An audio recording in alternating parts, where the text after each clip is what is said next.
does this mark a step backward for efforts to revive the 2015 nuclear deal? I really don't think so. I think what Iran is trying to do is to make sure what happened in 2018 doesn't happen again. What happened in 2018 was the US government under the Trump administration leaving the agreement. There are some devices that can allow the next US administration to do the same. And we have politicians in the United States that are saying they would repeat what they did in 2018. So what Iran is trying to do, I think, is to make sure that these devices are not available to the next American president. That's why they need to write a text that is going to guarantee that the agreement is going to last for some time.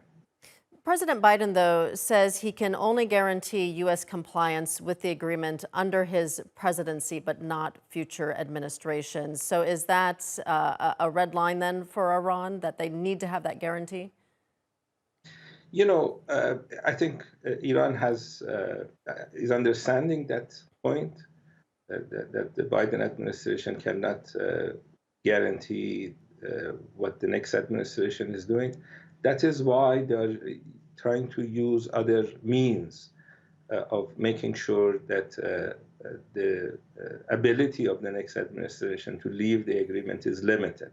So, for example, in the text of the agreement, they are talking about the companies that enter Iran to be able to stay in Iran, not fear new sanctions, even if the next administration leaves office. So you guarantee the companies not to worry about the next administration. Or Iran, as we speak, is trying to make sure that the International Atomic Energy Agency cannot be used by some American politician to put pressure on Iran. We know that Western governments have a lot of say in IAEA. So making sure that excuses are not left on the table is one way to make sure that the agreement lasts. So the basic idea is Iran does not want to make all the concessions under JCPOA unless there is some level of trust that the other side will stay within the agreement and do what the other side is supposed to do. That's the basic point. That's why we are not reaching an agreement yet. Despite these discrepancies, how close do you think the sides are to reaching a final agreement? As you know, Iran gave a response to the American proposal last night, and Iran is waiting to see what the Americans are going to do. The good news is that the Europeans realize that the best option on the table is the agreement.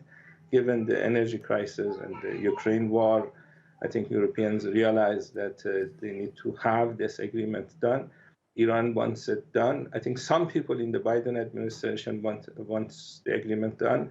A majority of the people in the U.S. Congress don't like the 2015 agreement. So there's a lot of chaos, political chaos in Washington, and we need to just wait and see whether the pressure on the Biden administration from the Israeli lobby, from the Israeli government, is going to have a result or not. All right, we'll leave it there. Professor Foad Izadi joining us from Tehran. Thank you.